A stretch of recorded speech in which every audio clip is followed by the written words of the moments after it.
I'm Nora Bennett, 31 years old, and the night my story truly begins, I was sitting on a porch swing under a strand of warm backyard lights, believing for the first time that I'd built something no one could take. The air smelled like damp cedar and new soil, the rose bushes I'd planted along the walkway still beating with evening dew. I had spent 6 steady years saving, saying no to trips, dresses, and dinners out, saying yes to overtime and side projects with my name on none of it. Earlier that day, I'd polished the oak table I'd rescued from a thrift store, my palms stinging a little, my chest unexplainably light. The house was a 1920s craftsman on a tree-lined block, the kind of place people slow down to look at and keep looking. I thought about Christmas and imagined my family seated around that table, the quiet pride of finally being seen for who I was. The window panes threw back my reflection, and I hardly recognized the woman staring back, tired, yes, but settled and hopeful, in a way I hadn't felt since I was a kid. I didn't know that within days, a key I'd never given would turn in my front door. Before I go any further, tell me where you're listening from in the comments, and if you've ever had to prove your worth in silence, tap like and subscribe, so this story finds the people who need it. I grew up in a small Midwestern town where the grocery store clerks knew your name, where Sunday meant starch-pressed clothes, and where waste not lived right beside work hard. My parents, Charles and Pat, taught me to rinse a paintbrush until the water ran clear, and to leave a room better than I found it. They bragged about thrift the way other parents bragged about trophies. My sister Lauren was the trophy, brilliant and bold in all the ways adults love to talk about the debate captain, with the perfect transcript and the smile that opened doors. When her acceptance letter to a top law program came, our house turned into a week-long celebration, neighbors dropping off pies, my dad popping a bottle he'd been saving my mom floating from room to room with happy tears and a list of everything Lauren would need for the city. I stood in the kitchen rinsing dishes and memorizing the sound of everyone's laughter, promising myself I would make them laugh like that for me one day. I stayed closer to home after high school, splitting time between community college and a coffee shop where the morning rush taught me efficiency and the afternoon lull taught me patience.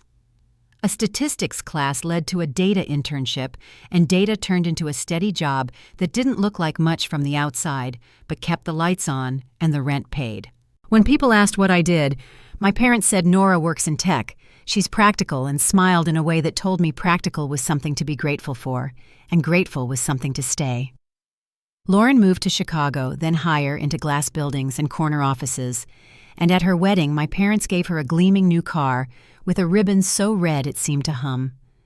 I received a silver locket that had belonged to my grandmother, the kind of heirloom my mother said made a woman careful. I put it on and promised myself that careful didn't have to mean small. Seattle came to me on a work transfer, and with it a new rhythm, rain, like a long conversation, sidewalks glossy and clean, neighborhoods that felt like patched quilts Capitol Hill, especially with porch steps worn by a century of shoes. I rented a walk-up and watched open houses for months not to buy. I told myself just to learn the market, the way a person visits a shelter, just to look. Then one Saturday, I saw a listing with a green door and a front dormer and went just to look and stayed as the Daltons, married 40-plus years, told me about summer dinners under the maple and children's feet thumping the stairs and a swing that held together through every winter. Mr. Dalton studied me the way farmers study weather measuring patient and said he hoped whoever came next would keep the house's soul. That word sat in my chest and didn't move. I ran the numbers for the 100th time, called my lender, and walked out 2 weeks later with a set of keys I kept turning over in my palm, surprised by how heavy they felt. Owning it changed my days in quiet ways that mattered. I learned the glow of a lamp can make rain feel friendly. I learned how to coax a thrifted armchair back to life. I learned roses will bloom if you keep your promises with a watering can. I worked then, came home, and sanded and painted and scrubbed each small job, adding a kind of dignity to the next. Jasper, the gray cat I adopted from a shelter, followed me room to room, like he was checking my work, hopping onto drop cloths, and leaving faint paw prints like signatures. I didn't tell my family about the house right away, not because I was hiding, I told myself, but because I wanted to finish a few rooms first to invite them to a place that felt like me, not a construction zone. I imagined a Sunday supper where I would pour coffee and pass plates and say, "Welcome the way people say it at church, steady and sincere." I imagined my mother touching the window trim and nodding in that way she does when something is nicely done, my father asking about the furnace, and then maybe asking me about my job as if it were more than a paycheck. The contrast between the home I was building and the life my family celebrated elsewhere sharpened small things I used to ignore. On calls, my mother's stories were polished and bright. Lauren's firm, Lauren's clients, the charity gala where everyone knew her by name, while my updates dropped like pebbles in a river you couldn't hear from the shore. It wasn't cruel, only constant, and constancy has a way of smoothing a person down. I learned to say I was fine before anyone asked to change the subject to weather, to listen well. Still on that porch swing with the strand lights humming and the roses throwing a faint sweetness into the dark, I let myself picture my father lifting a glass at my table and saying he was proud. The picture was so clear, it felt almost safe to believe. Late one weekday afternoon, with rain tracing the office windows and my spreadsheet open to columns that seemed to move on their own, my phone vibrated with the soft chime of my door camera. I glanced down, not thinking the way you glance at weather, the way you glance at anything that usually brings nothing. The thumbnail showed my front steps slick from drizzle and the green door I had painted myself. The image sharpened. A familiar coat moved into view. A hand reached purposeful toward the lock. I leaned closer, breath caught in the space between one beat and the next as the metal turned. The small square on my phone screen filled with the image of my front porch. Raindrops streaked the lens, blurring the edges, but there was no mistaking the figures huddled beneath the awning. My parents stood side by side, my mother's pale raincoat buttoned tight to her chin, my father holding a folded umbrella like a baton. Next to them was Adam, my brother-in-law, and beside him a woman I didn't recognize, a tall brunette in a beige trench coat, her handbag swinging as she shifted from foot to foot. My stomach tightened as my father reached into his pocket and pulled out a key. I watched him fit it into the lock twist and push the door open as if it were the most natural thing in the world. They stepped inside one after another, vanishing into the soft light of my entryway. For a few seconds I couldn't breathe. The sound of the office faded. Even the rain outside the window seemed to stop. My hand trembled so badly I nearly dropped the phone. I reopened the feed, but the screen had already shifted to the living room camera. Shapes moved through the frame, my mother's coat, Adam's shoulders, the stranger's hair catching the light. Drawers opened. The refrigerator door swung wide. Someone bent down to peek into the pantry. I stood up so fast my chair scraped across the floor. The sharp sound drew a few curious looks from coworkers, but I didn't stop. I mumbled something about a family emergency, grabbed my bag, and rushed out. My pulse thudded in my ears as I waited for the elevator, each second stretching into an eternity. The moment the doors opened, I pressed the lobby button again and again, desperate for the machine to move faster. Outside, the drizzle had thickened into sheets of rain. The wipers struggled against the water as I drove, though I barely noticed the blur of traffic or the brake lights ahead. I replayed what I'd seen over and over, the key turning the door, swinging my parents leading strangers into my home. By the time I pulled onto Maplewood Street, my hands ached from gripping the wheel. My father's car was gone. The porch light was still on, but the door hung slightly open, a narrow strip of light spilling into the wet night. I pushed it wider and stepped inside. The air felt different, disturbed, foreign. The sofa I had angled carefully toward the window was off-center. The throw blanket was crumpled on the floor. In the kitchen, 2 drawers gaped open, their contents half spilled. The spice rack lay sideways, a thin dusting of paprika staining the counter. Even the refrigerator door wasn't closed all the way. A faint hiss rose from the seal. My throat tightened as I took it all in. It was as if a storm had passed through one that knew exactly where to hurt me most. Then I saw it. A single sheet of paper rested on the counter, weighted by a small ceramic salt shaker. My mother's handwriting curved across the page in her usual looping script. "You'll understand. This is an investment opportunity for the family." I stood motionless for several seconds, the words blurring as anger built behind my eyes. My hand shook as I crumpled the note. The thought of them walking through the rooms I'd painted, opening the cabinets I'd organized, judging what I had built it, hollowed out the air around me. I sank into the armchair I'd restored myself and stared at the wall, the rain outside pounding harder against the windows. The phone buzzed in my lap. Mom calling. I let it ring once, twice, 3 times before swiping to answer. Her voice came through soft and cheerful, as if she were asking about dinner plans. "You saw the note I left. Why do you have a key to my house?" The question came out sharper than I intended. There was a pause. Then her tone shifted to something firm, almost parental. "Don't talk to me like that, Nora. I'm looking out for you. You're living alone in a big house. It worries me. That neighborhood isn't exactly safe these days." I laughed quietly, though it sounded more like air leaving a tire. "So that's why you brought Adam and a stranger into my kitchen, to check for safety." My father's voice entered the call, weary but patronizing. "Sweetheart, calm down. We just wanted to make sure you're managing. Houses are expensive, taxes, insurance, repairs. We thought maybe you overextended yourself." I closed my eyes. "I can manage. I planned every expense.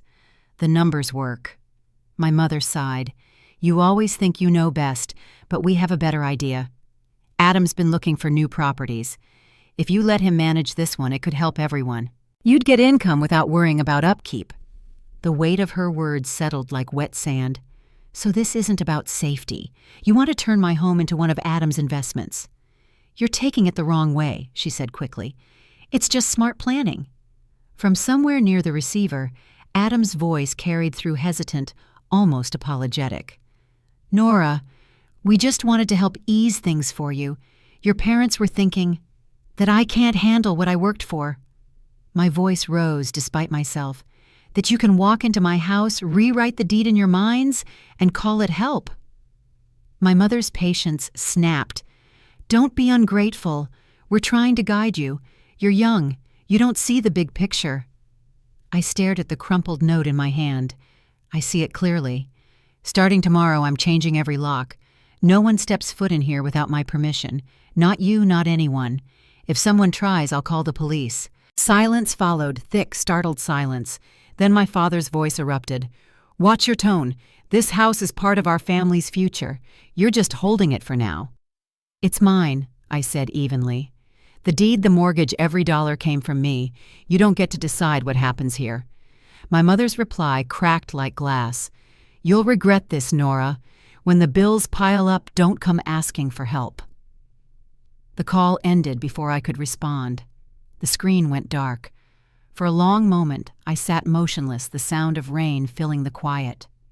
Jasper crept from under the table and jumped into my lap, curling against my stomach, his fur warm beneath my hand. I leaned back in the chair, staring at the ceiling until my eyes burned.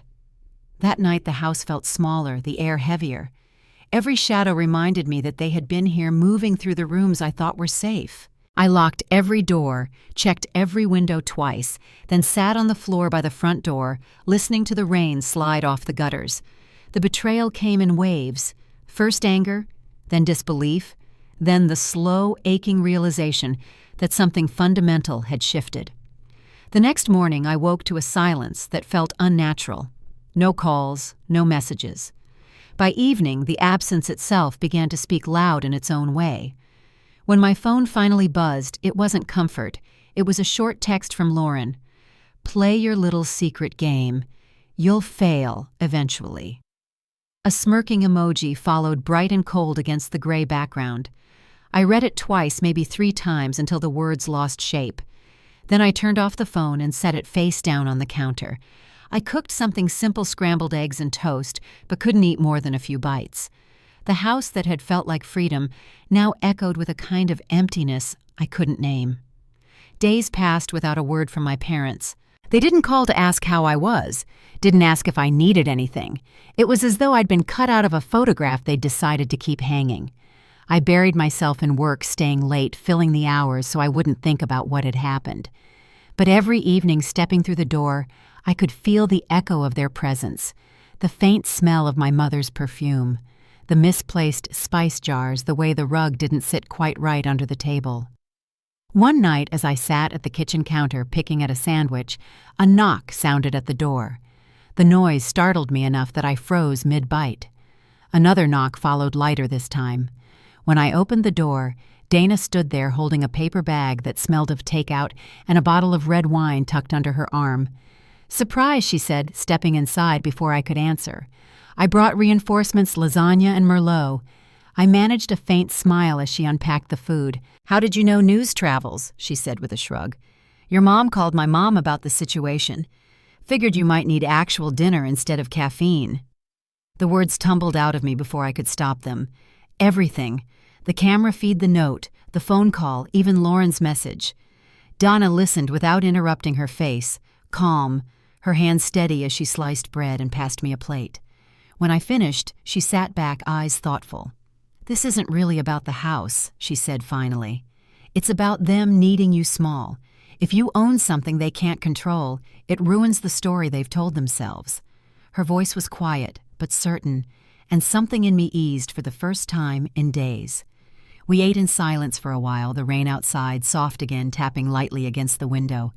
When she left later that night, the house felt different, not empty this time, but still. I rinsed the dishes and turned off the light, standing for a long moment in the doorway of the living room.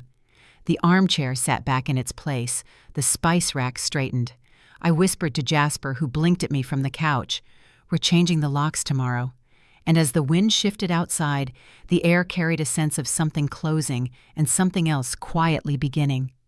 After Dana left that night, the house sank into quiet again.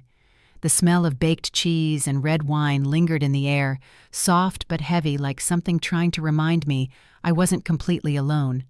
Jasper curled against my side on the couch, his slow breathing keeping time with the low hum of the refrigerator. For a while, I just sat there watching the glow of the porch light flicker across the rain-soaked street. Everything felt unfamiliar, like the walls themselves had shifted, unsure of whether to comfort or accuse.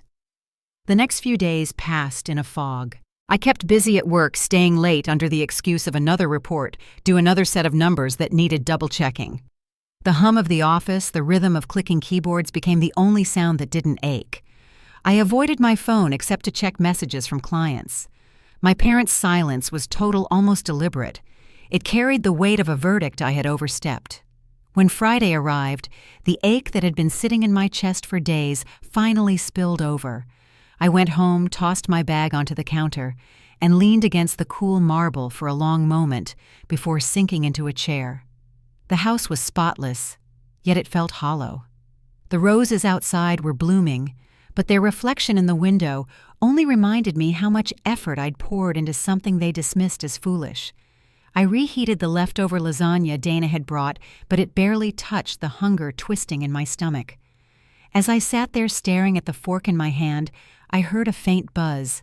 My phone screen lit up, Mom calling. I didn't answer. A minute later, another buzz, Dad. I turned the phone face down. Then came a final message from Lauren, short and sharp. "Enjoy your independence while it lasts." The words settled like frost across my chest. I switched off the phone, set it on the counter, and walked outside onto the porch. The air was cool and damp, carrying the smell of rain and fresh-cut grass.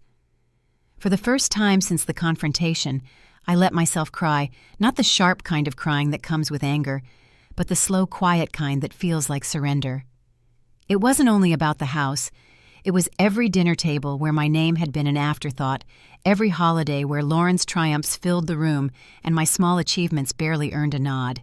When the tears stopped, I sat there listening to the night. The sound of a passing train echoed faintly in the distance, and Jasper brushed against my leg before hopping onto the swing beside me. I reached down to scratch behind his ear. "We're okay," I murmured, though I wasn't sure I believed it. Saturday morning came bright and unreasonably clear. I woke to sunlight spilling across the floor and the scent of coffee brewing on the timer. For a moment it almost felt like life before all of this simple, quiet mine.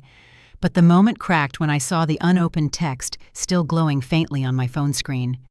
I deleted it without reading further. The silence after that was strange, but not unbearable.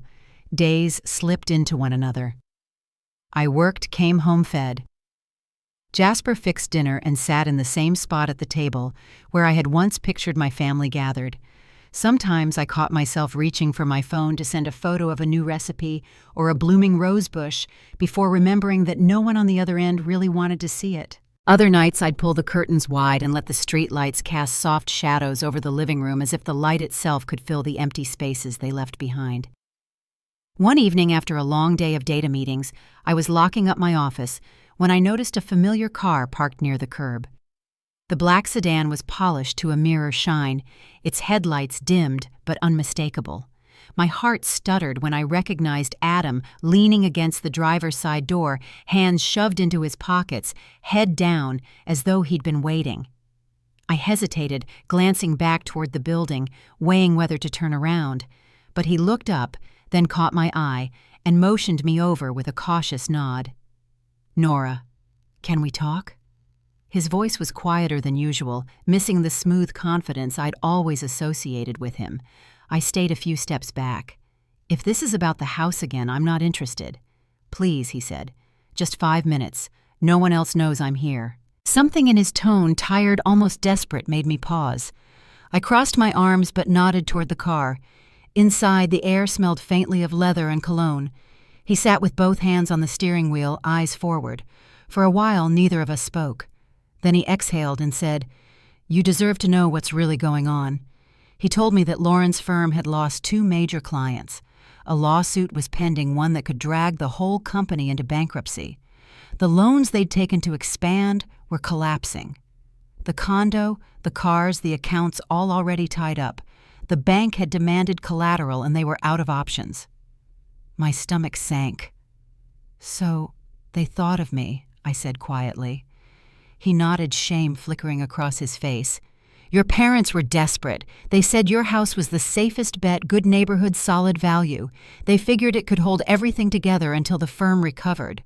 The words rolled through me like a slow-moving wave, cold and sharp at once. Every excuse they'd given, their concern, their talk about helping me manage, was nothing but a mask for their plan. "So all this time," I said, forcing the words past the tightness in my throat, "they were trying to use my house as collateral." Adam hesitated. "Yes, they meant well, Nora. They thought it was temporary." "Temporary." The words scraped against my tongue. "You break into my home, rearrange my life, and call it temporary." He looked down at his hands. "I'm not defending it. I just thought you should know the truth. Lauren didn't want to tell you herself. She's proud."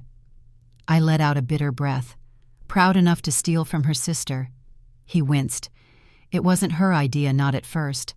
Your parents brought it up and I didn't stop them. I thought maybe if you understood you'd agree. I was wrong. There was nothing left to say." The car filled with silence until it became suffocating. I reached for the door handle. Before I stepped out, I turned back to him. "Tell them this," I said steadily.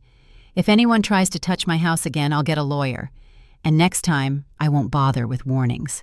The air outside was cold enough to sting my face. I walked to my car, opened the door, and sat there until the shaking in my hands stopped. The truth should have brought relief, but all I felt was exhaustion. They hadn't just crossed a boundary, they'd erased it entirely. That night I couldn't sleep. I sat at the kitchen table with a notepad and began writing down everything that had happened from the first moment I saw the camera feed to Adam's confession. I listed dates times every word I could remember. The pages filled quickly. By dawn, I had made a decision. I called the only attorney whose card I'd saved from work, a man named Victor Hale, who'd once helped a colleague with a property dispute. His voice was calm and measured, the kind of voice that steadies you when everything else feels uncertain. I explained everything. He asked questions short, precise, and then said, "If the deed and mortgage are solely in your name, you have nothing to worry about. But it's smart to set boundaries legally, not just emotionally." When we hung up, I felt something I hadn't felt in weeks, a small, steady current of control. It wasn't relief, not yet, but it was the first step toward reclaiming the space they had tried to take from me. By noon, I had gathered every document I owned: the purchase agreement, the closing statement, the insurance forms. I stacked them neatly in a folder, tied the elastic band, and set it on the counter. The house around me was quiet sunlight moving slowly across the floorboards. For the first time in a long while, The silence didn't feel like punishment. I leaned back in the chair, the weight of the folder solid beneath my hand. Tomorrow I would meet with Victor in person. Tomorrow the locks would change. And tomorrow I would stop reacting and start defending what was mine. Outside, a breeze carried the faint scent of roses through the open window. Jasper jumped onto the sill, his tail flicking against the glass. I watched him for a moment and whispered, "We're not done yet." And somewhere in that stillness, I could feel the start of something shifting. Not peace, not yet, but the first real sign that I was standing on my own ground again. The morning of my meeting with Victor Hale, the city felt washed clean. The air carried that faint chill that comes just before spring, turns a corner, and sunlight spilled over the damp sidewalks in soft streaks.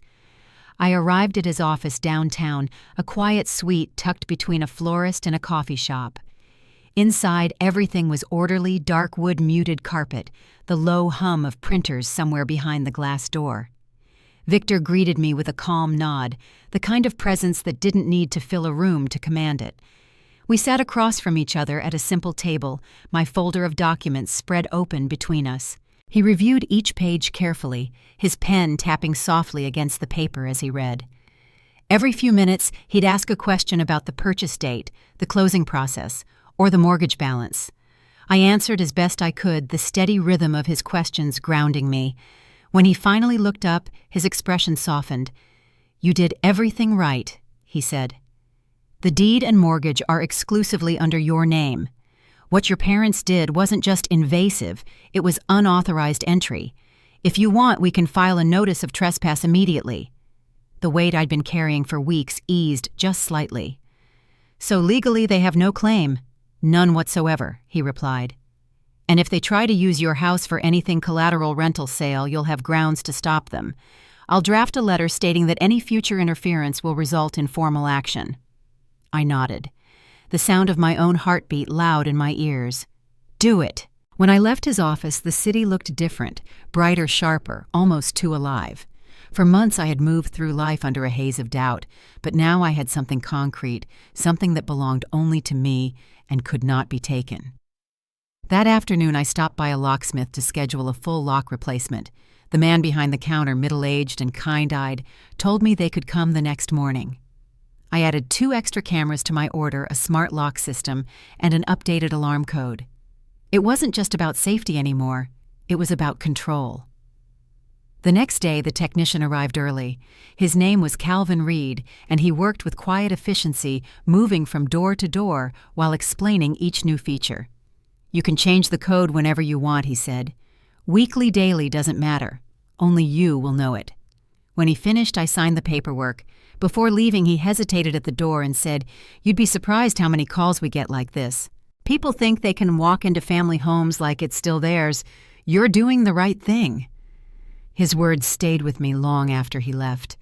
I looked around the house, now sealed with new locks, and exhaled slowly. The space that had once felt violated was quiet again, but this time the quiet felt earned. That evening I sat at my desk and opened my laptop. The glow of the screen lit the room as I began to type an email addressed to my parents, Lauren and Adam. The words came slowly at first, but then they began to flow. "The house on Maplewood Street is legally my property," I wrote. "Any future attempts to access, manage, or use it without permission will be considered trespassing and handled through the appropriate legal channels. Visits will only occur by invitation. This is not hostility, it's a boundary." I reread it twice before pressing send. My hand hovered over the mouse for a moment, but once the email disappeared from the screen, I felt something settle inside me. Quiet, solid resolve. The response came sooner than I expected. My father's name flashed across the screen first. I answered, bracing myself. "What in the world are you doing?" "Nora." His voice was sharp, incredulous. "Sending legal warnings to your own family." "Have you lost your mind? I'm protecting what's mine," I said evenly. "You and Mom entered my house without permission. That's trespassing. You're overreacting," he shot back. "We were only trying to help. You've always needed guidance, and now you're turning your back on us." I could hear my mother in the background, her voice rising. "You'll regret this. Nora, family doesn't threaten family. "I'm not threatening anyone," I said, my tone steady. "I'm setting limits. If those limits are respected, there won't be a problem." The line went silent for a moment. Then my father muttered, "You've changed. We don't even recognize you anymore." "Maybe that's the point," I said softly, and ended the call. The quiet that followed wasn't comfortable, but it was necessary. I stood by the window for a long time, watching the rain start again, soft streaks across the glass. Jasper jumped onto the sill beside me, tail flicking lazily, as if he could sense that the house had shifted, that something firm had been drawn between past and present. Later that night, Dana called. She didn't ask questions. She just said, "You sound different." "I think I'm starting to," I replied. "You should keep it that way," she said. "Once you draw the line, don't step back over it." After we hung up, I made tea and sat in the living room, letting the steam curl in the lamplight. The house felt still, almost listening. For the first time since all of it began, I wasn't waiting for another shoe to drop. The next few days passed quietly. Work was steady, my phone blissfully silent. I started cooking again, played soft music in the evenings, even opened the curtains without glancing nervously at the driveway. When the mail arrived one afternoon, a single envelope stood out, no return address, just my father's handwriting on the front. I opened it slowly. Inside was a short letter. "We're sorry if what we did upset you," it began, "but you have to understand, we only wanted to protect you from mistakes. You've always been too stubborn to see what's best for you." I folded the letter and set it aside. It wasn't an apology, not really just a reminder that they still believed they knew better. But instead of anger, I felt something quieter, steadier. They didn't have the power to decide how this story ended anymore. That evening I sat down with Jasper, curled at my feet, and began to plan something I had avoided thinking about for weeks, a family dinner. Not for reconciliation, not for forgiveness, but to face everything directly under my own roof. I wanted them to see that I wasn't afraid anymore, that the house they'd tried to claim stood solid because I did. I spent the next several days preparing. I cleaned every surface until it shone rearranged. The dining room polished the oak table until the grain caught the light. I bought a simple bouquet of white lilies for the centerpiece, their scent clean and sharp. Then I placed a folder in the middle of the table, copies of the deed mortgage, and the written statement from Victor confirming my legal ownership. It wasn't for argument. It was for truth. On Friday night, as I typed the group message, inviting them for Sunday dinner, I paused for just a moment before hitting send. The air around me felt still, almost waiting. Sunday, 6 o'clock, I wrote, "There are things we need to make clear." When the message went through, I closed my laptop and let out a breath I hadn't realized I was holding. The decision was made. That weekend, the house carried a quiet sense of purpose. I cooked, arranged the table, and set out the good dishes I'd never used before. By the time Sunday arrived, everything gleamed in the soft light of early evening. I looked around the finished room, the red roses from my garden freshly cut and resting in a vase. The air smelled faintly of baked bread and simmering tomato sauce. For the first time, the house didn't just look like mine, it felt like mine. Outside, the sound of tires crunching over gravel echoed down the driveway. I glanced through the window and saw the familiar shape of my parents' old pickup, followed by Lauren and Adam's car pulling up behind it. The headlights washed briefly over the porch, then went dark. I smoothed the front of my dress and took one last look at the table. My pulse beat steady, not from fear, but from anticipation. This was no longer about defending a house, it was about claiming a life. As the first knock sounded at the door, Jasper darted behind the couch, his tail flicking nervously. I walked to the entryway, rested my hand on the doorknob, and whispered under my breath, "Time to finish this." Then I opened the door. The knock at the door came firm and measured, followed by the muffled sound of my father's voice. I took a breath, straightened my shoulders, and opened it. My parents stood on the porch, their faces drawn but composed. Behind them, Lauren and Adam hovered near the edge of the step, unsure whether to come forward or wait for permission. The late afternoon light stretched long across the yard, turning everything gold but sharp at the edges. "Come in," I said quietly. The words came out steady, even though my pulse beat hard in my throat. They stepped inside, the sound of their shoes soft against the hardwood floor. I could see my mother's eyes sweep across the living room, the framed photos, the polished table, the roses I'd set on the counter. "You've done well with the place," she murmured, her voice careful as if testing the air. I nodded once. "Thank you." My father gave a tight smile. "Looks like you've made yourself comfortable here." "I have," I replied. "That's the idea." The silence stretched just long enough to become noticeable. I motioned toward the dining room. "Dinner's ready." We walked together to the table. The meal was simple lasagna salad, warm bread, but I'd prepared it with deliberate care. The silverware gleamed under the light, and the folder I'd placed in the center of the table sat closed, waiting.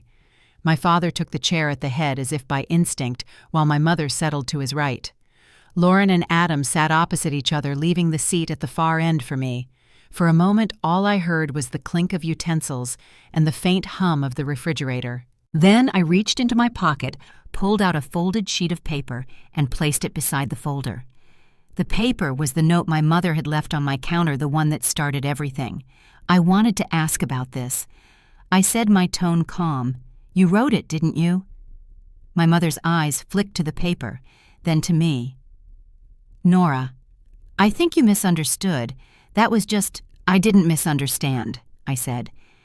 "You called my home a family investment, and now I know what that meant." Lauren's fork clattered softly against her plate. "How do you know anything about that?" she asked, her voice sharp. "Adam told me," I answered. "He told me about the debt, the lawsuit, and the plan to use my house as collateral." A flush crept up Lauren's neck, her composure cracking. "He shouldn't have said anything." "It wasn't your concern." I met her gaze. "Not my concern. You tried to risk something that belongs entirely to me. That makes it my concern." My father leaned back, sighing through his nose. "You're blowing this out of proportion, Nora. We were just trying to help the family through a rough patch." I've heard that word help before, I said quietly. When I was told to be practical, when I was told not to aim too high. But what you call help always comes with a cost. The air thickened between us. My mother set down her fork, her voice tight with restraint. "We didn't come here to fight. We came here because you invited us." "That's right," I said, keeping my voice even. "I invited you here so we could be clear." I reached for the folder and opened it. Inside were copies of the deed, the mortgage, and Victor's written statement. I slid them across the table toward my parents. "This is proof that the house and everything in it is legally mine. No one else has any claim, no matter what happens." My father glanced at the papers but didn't touch them. "You really called a lawyer?" I did, I said. "He confirmed that what you did when you used a key to enter was trespassing." Lauren's face hardened. "You're unbelievable, Nora. You'd threaten your own family with legal action." "I'd protect myself," I replied. "You've all made it clear that I have to." For a long moment no one spoke.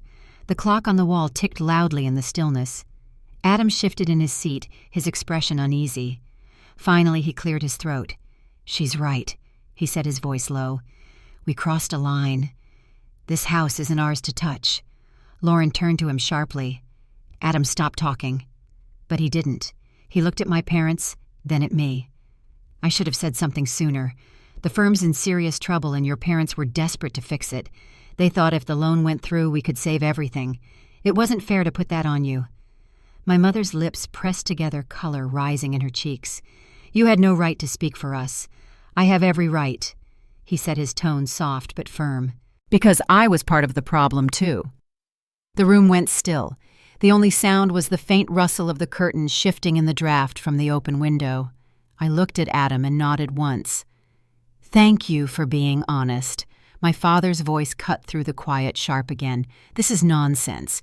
You can't possibly understand what it means to hold a family together, Nora. Sometimes sacrifices have to be made. I've been making sacrifices all my life," I said. "I gave up help, recognition, comfort, because I thought earning respect would mean something. But it doesn't. Does it?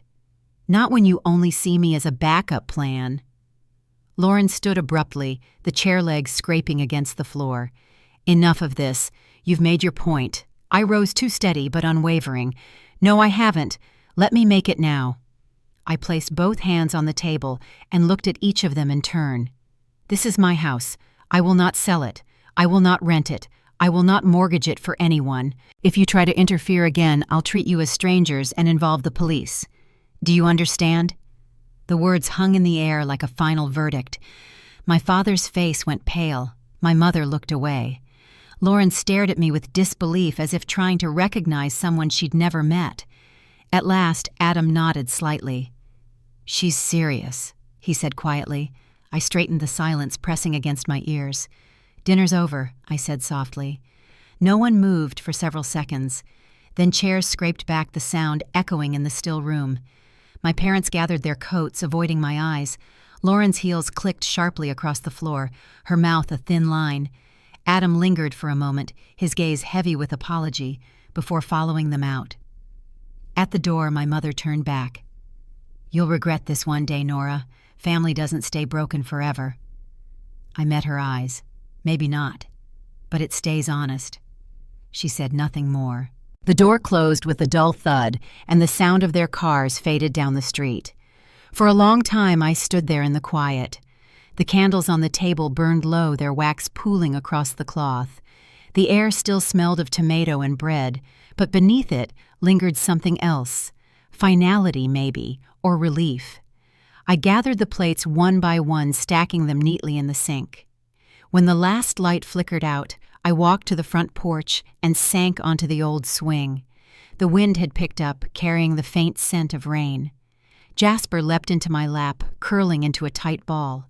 Across the yard, the roses stirred in the breeze, petals trembling but still bright in the dim light. I sat there until the air grew cold, the house behind me glowing softly through the windows. For the first time since buying it, the quiet didn't feel like loneliness. It felt like peace. I knew the days ahead wouldn't be simple. There would be calls, apologies, without meaning silences that said too much. But for now, I had done what needed to be done. I had taken back my voice in the one place that mattered most. The night deepened, the porch light flickering once before steadying again. I traced my fingers over Jasper's fur, whispering into the dark, "It's ours now. No one can touch it." Somewhere inside, the clock ticked softly toward midnight, marking the end of one life and the beginning of another. The following morning, the quiet of the house felt heavier than usual. The dishes from the night before were washed and drying on the rack, the candles on the dining table burned down to stubs, and the scent of tomato sauce still lingered faintly in the air. I stood by the window with my coffee, watching the sunlight crawl across the hardwood floor. The night had ended the way I expected, with silence. But that silence carried a different weight now. Not emptiness, but distance. By noon, I drove to the park near my office, needing air. The maple trees were turning early that year, scattering gold and red across the path. I sat on a bench with my phone in hand, staring at the list of unread messages.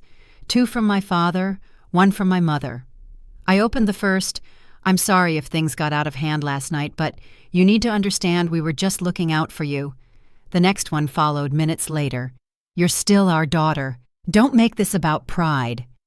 I closed the screen without replying.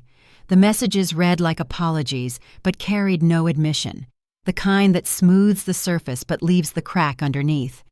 When I looked up, the breeze had turned stronger, tossing leaves into small spirals across the pavement. I breathed it in and realized I didn't feel angry anymore, just tired. That evening, Dana showed up at my door holding a paper bag that smelled of cinnamon and coffee. "I figured you wouldn't feel like cooking," she said, stepping inside without waiting for an answer. She set 2 cups on the counter and gave me a quiet look. How bad was it I told her everything, the way my mother's face had hardened, my father's voice turning sharp, Lauren's disbelief, and Adam's uneasy honesty. When I finished, Dana shook her head slowly. "I think they finally saw you," she said. "But seeing the truth and accepting it are 2 different things." We ate in silence for a while, listening to the sound of rain against the porch roof. When she left, she hugged me longer than usual. "Don't second-guess what you did," she said. "You just showed them where the line is." Over the next few days, work returned to its usual rhythm, though I felt changed in ways that were hard to name. The house no longer carried tension. It felt calm, grounded. I found comfort in small routines, watering the roses in the morning, cooking for myself, again playing soft jazz in the evenings. Jasper followed me from room to room as if keeping quiet watch. Still, there were moments when the weight of it all pressed through.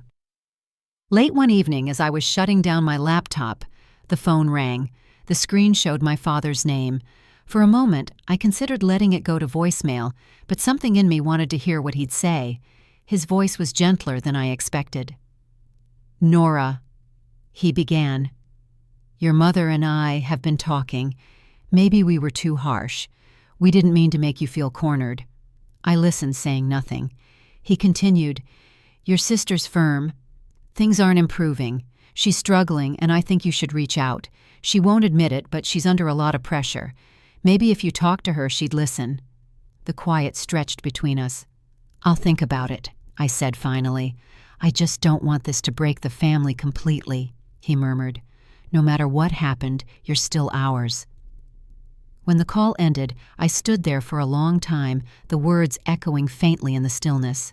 I could hear the soft patter of Jasper's paws across the floor as he brushed against my ankle, grounding me again. That weekend I found myself outside in the garden trimming the roses. The air smelled of earth and rain. Each cut I made was deliberate clean, removing what was withered to make space for new blooms. I thought about my father's call, about Lauren's silence. I didn't know if I was ready to bridge that gap yet, but I knew I didn't want bitterness to fill the space between us either. A few days later, an email from Lauren arrived in my inbox. No subject line, just her name. I opened it slowly, my chest tightening. "I hope you're satisfied," it began. "The firm's closing 2 offices. Dad's furious, Mom won't speak to me, and Adam keeps saying we should have been honest sooner. Maybe you got what you wanted." There was no greeting, no closing, just those words. I stared at the screen, the sharpness of them cutting deeper than I expected. But beneath the anger, I could hear something else. Fear, exhaustion, maybe regret. I thought about replying, then decided against it. Not yet. Instead, I forwarded the message to my private folder labeled, "Keep the one where I stored things I wasn't ready to delete." That night I called Victor. "I just need to know everything's still secure," I said. "It is," he replied. "Your ownership hasn't changed. They can't touch it." His tone softened. "But I'll remind you sometimes, the hardest part isn't keeping what's yours. It's learning how to live without their approval." His words stayed with me long after we hung up. 2 weeks passed. The season shifted again, the nights cooler, the air carrying the first scent of pine. Life began to fill the space my family had left behind. Dana stopped by more often, sometimes bringing friends from work. We cooked shared stories and watched movies on the couch while Jasper sprawled across our laps. The house that had once been silent was now full of laughter and warmth that felt unforced. One Saturday afternoon, I stood by the kitchen window watching Dana and her friend Maya laugh as they tried to hang string lights over the porch. The laughter drifted through the open door, soft and bright against the hum of late autumn. For the first time in a long while, the sound didn't make me ache. It made me smile. Later that evening, I wrote a short note to myself and taped it inside the kitchen cabinet. Respect doesn't come from being chosen, it comes from choosing yourself. I didn't need anyone else to read it. It was enough that I did. A few days later, my father sent another text. "Your mother misses you. Maybe come by for Sunday dinner." I stared at it for a long time. The words were gentle but tentative, as if he wasn't sure what answer he'd get. I typed back carefully. "Not yet, but thank you for asking." It was a small message, but it felt like reclaiming something: choice, distance, maybe peace. As the week went on, I noticed something else taking root inside me, a quiet strength that didn't need to prove itself anymore. I had spent so many years trying to earn their pride, their approval, their affection, that I'd forgotten what it meant to simply live without asking for permission. One night, as I sat on the porch swing with Jasper in my lap, I looked out over the roses now trimmed and ready for winter. The stars were faint through the city haze, but a few still glimmered. I thought about Lauren, about the silence that had stretched between us for years, and I hoped without expectation that one day we'd find our way back to each other. The porch light flickered softly, catching the outline of the house I'd built with my own 2 hands. The walls no longer held anger or fear. They held the quiet hum of a life rebuilt from the inside out. I leaned back, the cool night air brushing against my skin, and let myself breathe. Whatever came next, apologies, distance, or maybe something new. I knew this much was certain: the foundation beneath me was finally my own. And somewhere deep in that stillness, I could feel the story shifting, not ending, but turning towards something gentler, something that finally felt like peace. Autumn deepened in Seattle, the air carrying that sharp wood smoke scent that settles somewhere between comfort and memory. The house glowed with lamplight each evening, quiet, but full in its own way.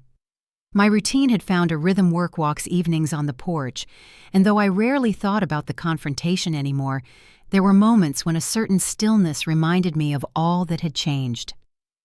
One Thursday afternoon, as I was reviewing a client report, an email from my father appeared in my inbox. The subject line was simple: dinner invitation. For a long moment I stared at it without opening it. The cursor blinked like a heartbeat at the edge of the screen. When I finally clicked, the message was short. Your mother's birthday is Sunday. We're keeping it small, just family. It would mean a lot if you came.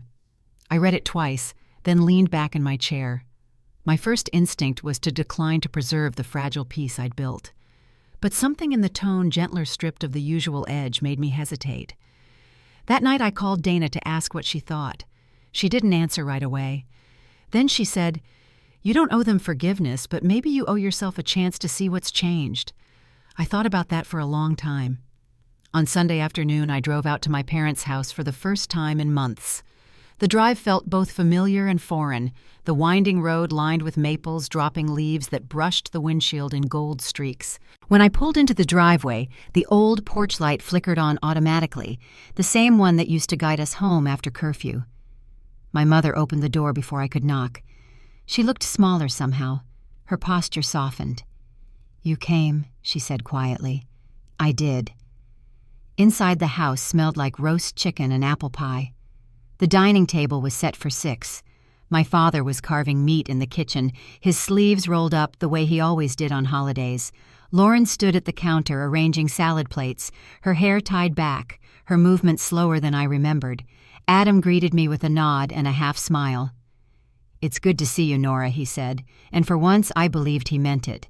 We made small talk at first, the weather work, the new community center being built downtown. It felt awkward, the kind of politeness that comes after a storm when everyone's still checking the sky. But when we sat down to eat, the tension began to loosen. My father lifted his glass halfway. "Your mother's birthday," he said, his voice rough, "and the hope that we all start finding our way back."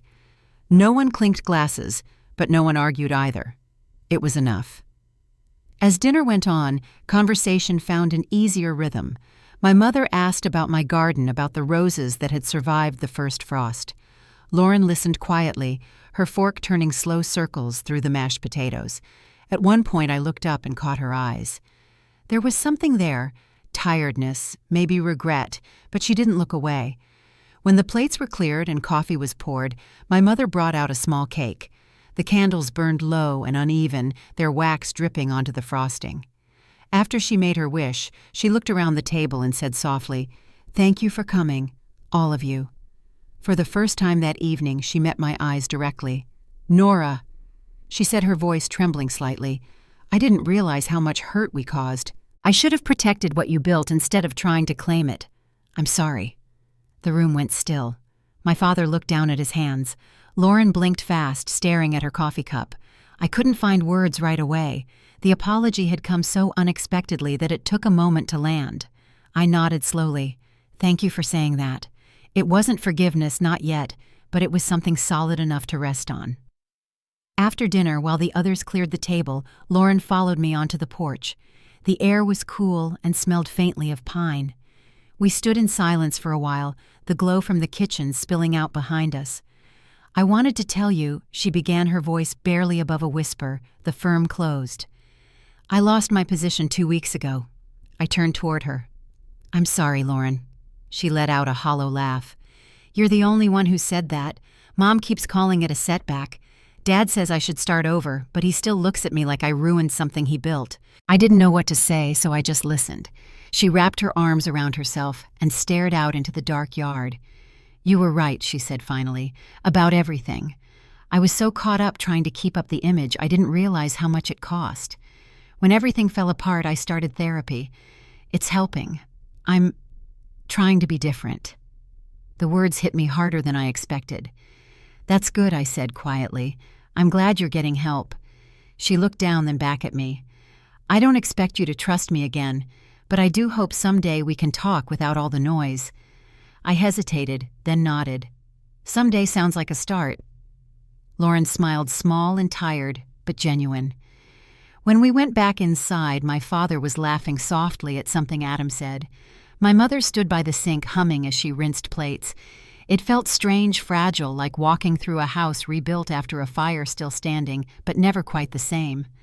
Before I left, my father walked me to the door. "I'm proud of you." He said the words awkward but true. "For standing your ground. I should have said that sooner." The night air was cold as I stepped outside, but the wind carried the scent of home, the same cedar and rain I'd missed. "Thank you," I said quietly. Driving back, I watched the lights of the city appear in the distance. For the first time, I didn't feel weighed down by the past. The road ahead wasn't clear, but it was mine. When I pulled into my driveway, the porch light flicked on automatically. The roses swayed in the wind, their stems bare now, but still sturdy. Inside, Jasper padded toward me, stretching before hopping into my arms. I set him down and looked around at the space that had once been a point of contention, but was now my quiet proof of survival. I made tea, opened the window, and listened to the sound of rain beginning again outside. The tension that had lived in me for months had softened into something gentler, something that felt a lot like relief. As the house settled into its familiar rhythm, I thought about the word family and how it no longer meant what it used to. It wasn't about loyalty or obligation, it was about respect, and maybe slowly they were beginning to learn that too. I turned off the lights, letting the glow from the porch spill faintly across the living room floor. The world outside was quiet, steady. For the first time, I felt the chapter closing on its own, not through confrontation or anger, but through quiet understanding. And somewhere deep inside, I knew the next morning would feel different. Not because everything was fixed, but because I finally had the peace to stop trying to fix it. Winter settled softly that year, the kind that wrapped the city in gray light and long, quiet mornings. I learned to love the stillness, how it gave me space to think, to breathe, to see things clearly for what they were. The house, once a battlefield, had become a place of calm. The rooms held warmth now, the kind that doesn't come from a furnace, but from peace earned one small act at a time. The weeks after my mother's birthday passed quietly. There were no more tense messages, no surprise visits, no guilt wrapped in polite words. We weren't suddenly close, but the silence between us had softened. Sometimes that's all reconciliation really is, less noise, more room to exist, without defense.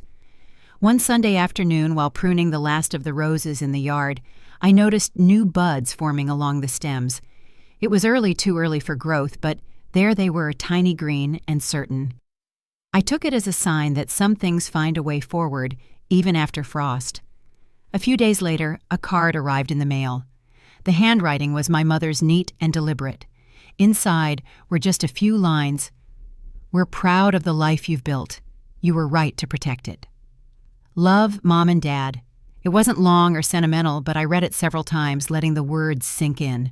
I placed the card in a drawer beside the old letter that had once left me broken.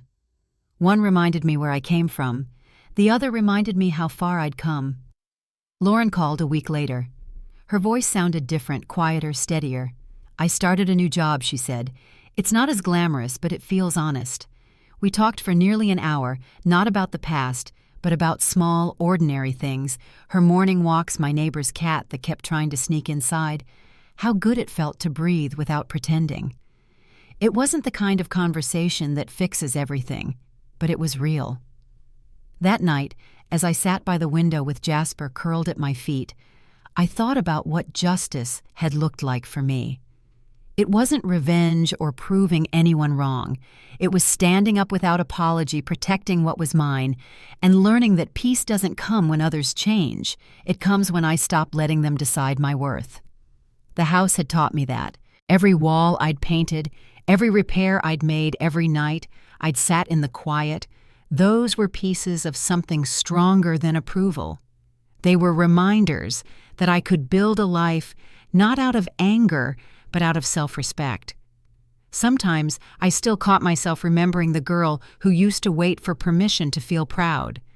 I wish I could tell her that someday she'd own her own keys, that someday her voice would no longer shake when she said no, that someday she'd stand in her own kitchen, look around, and realize she was home, not because anyone gave her permission, but because she claimed it herself.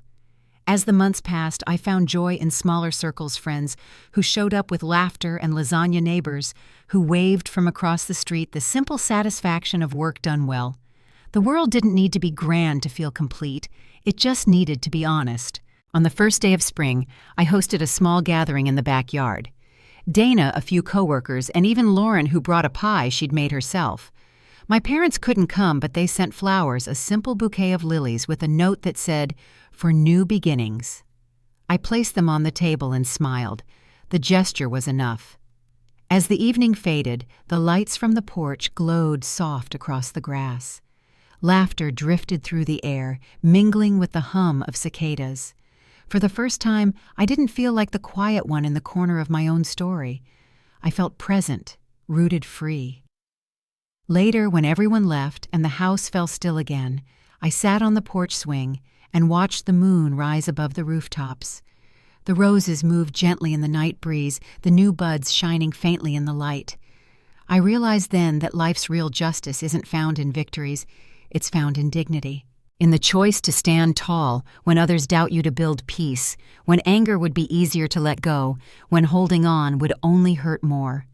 I traced my fingers over the armrest, the wood smooth beneath my hand, and felt a quiet gratitude for the struggle, for the solitude, for the lesson that strength can be soft when it needs to be. So if you've ever been the one who had to walk away to find peace or build from the ground up when no one believed you could know this, it's enough to protect what's yours to choose, calm over chaos, to live with your head high. And if this story found you at the right moment, take a second to share it with someone who might need the reminder too. Because sometimes justice doesn't look like winning, it looks like peace that finally stays.